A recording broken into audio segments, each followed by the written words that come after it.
Olá, vamos então para a última parte da lição da escola bíblica. Nós já vimos na segunda parte sobre a fornicação, o adultério e o homossexualismo como as três formas, né, que o inimigo usa para distorcer a sexualidade sadia. E vimos também como a cultura, a lei e a aceitação de algo bom com algo ruim, elas distorcem isso tudo. Então vamos hoje para a última parte, onde nós vamos falar sobre o padrão bíblico para uma sexualidade sadia. 1. O sexo atende uma necessidade da criação. Uma das principais razões da prática sexual está associada à procriação. Deus disse que para o primeiro casal multiplicar e encher a terra, em Gênesis 1:28.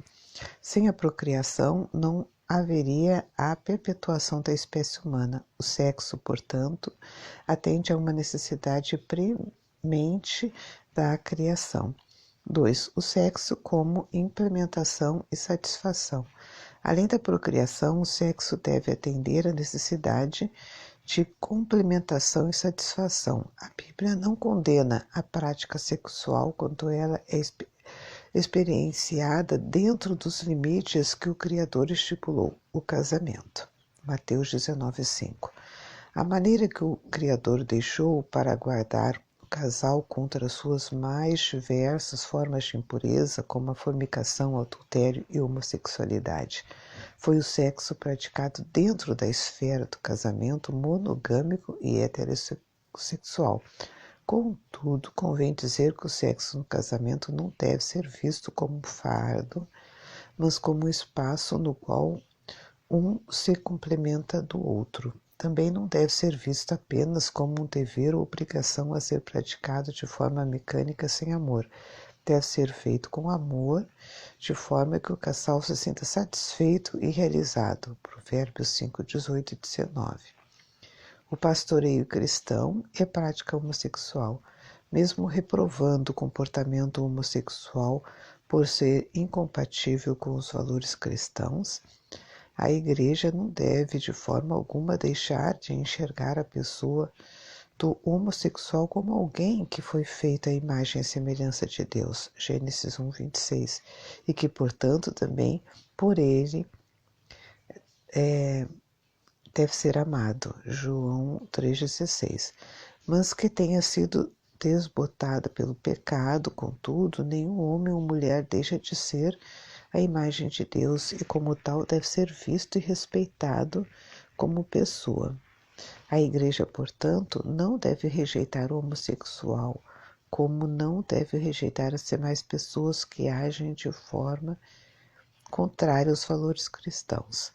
Todavia, por acreditar que a homossexualidade deve ser vista como comportamento adquirido e que, como prática, se afasta daquilo que preceitua a Bíblia sobre a correta expressão da sexualidade, ensina e ordena o abandono e abstinência da prática por parte daqueles que se convertem à fé cristã.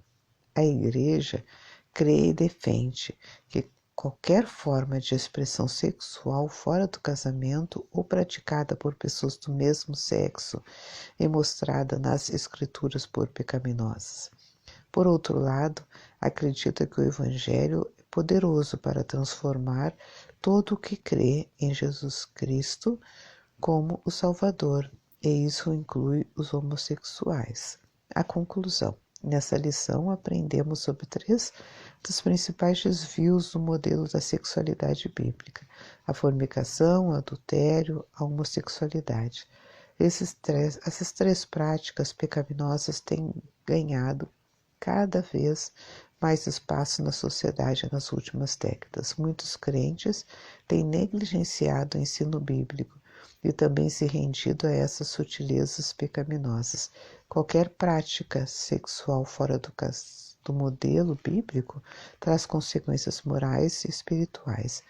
Deus quer que vivamos o sexo no padrão por ele estabelecido, o que de fato vai nos fazer realizados e planificados. Bom, assim nós terminamos toda essa parte da leitura, como é sugerido nesse vídeo da revista da Escola Bíblica. Mas eu quero deixar aqui os meus comentários com relação a essa revista que eu acho assim super importante.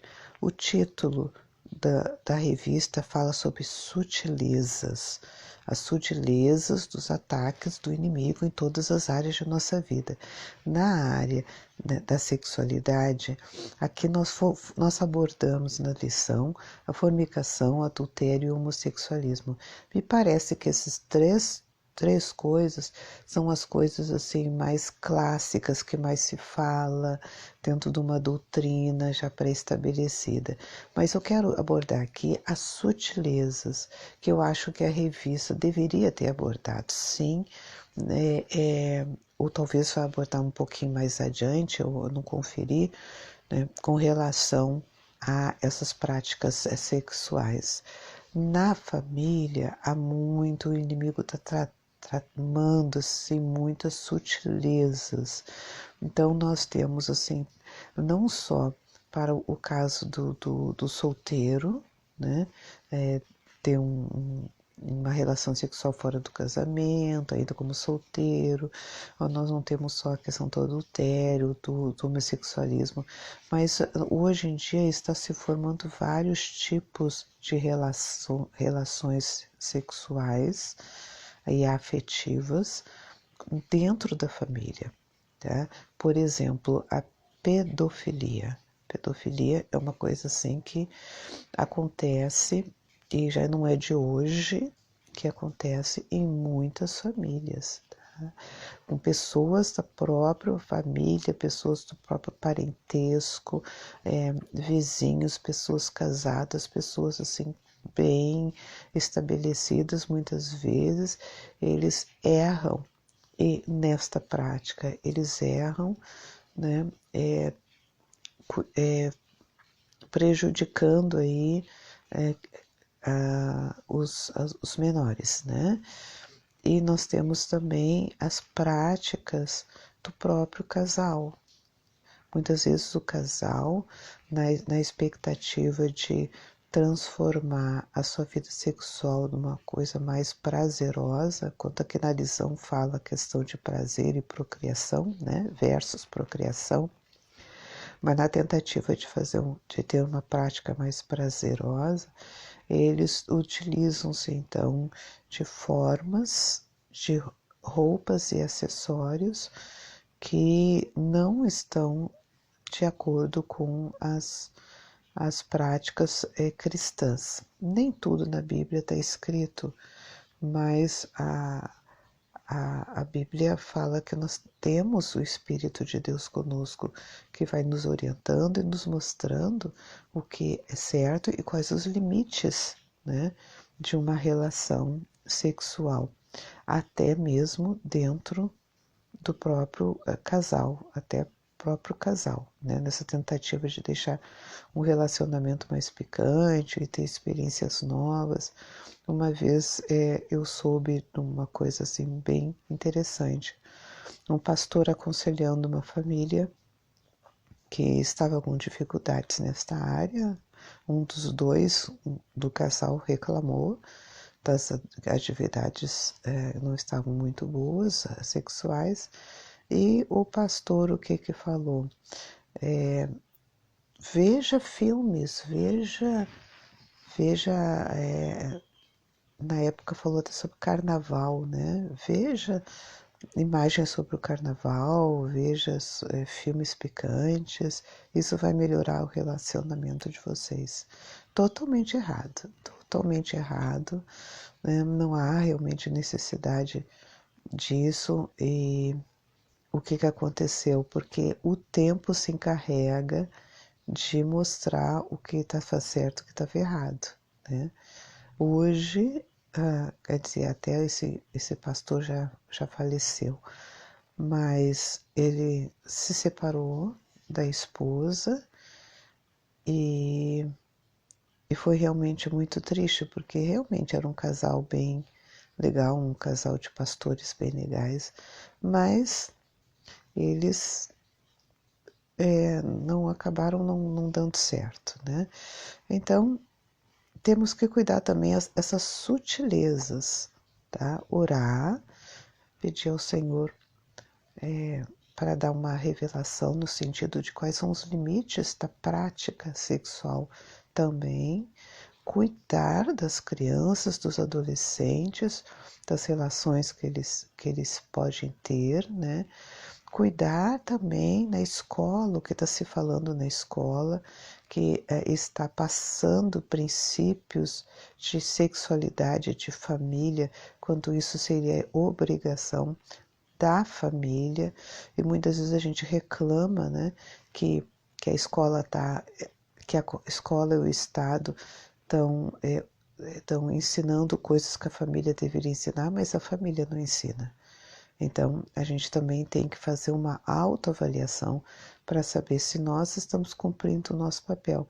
Porque se estamos cumprindo o nosso papel de dar aos nossos filhos a educação, né, sobre a sexualidade e sobre família, então com certeza eles vão chegar na escola, vão chegar em outros grupos fomentados pelo Estado e eles vão já ter uma forma de se precaver, de se prevenir contra essas sutilezas da sexualidade. Bom, encerramos então esta lição em áudio. Eu peço que você deixe o seu like, compartilhe com aquelas pessoas que sabem que precisam desta mensagem, não deixe de compartilhar, porque se foi bom para você, vai ser bom também para outras pessoas, tá? E assim você vai estar me ajudando também a continuar esse projeto, tá me incentivando a continuar esse projeto. Também clica ali onde diz inscrever-se, assim você vai receber todas as outras mensagens que eu vou mandar. As minhas mensagens têm sido só em áudio, tá? Eu tanto são mensagens como também estudo da revista da Escola Bíblica. Então acompanhe ali no meu canal, você vai receber, clica em inscrever-se, você vai receber sempre ali os próximos vídeos que estarão vindo. Tá certo? Que Deus abençoe muito a tua vida e a paz do Senhor.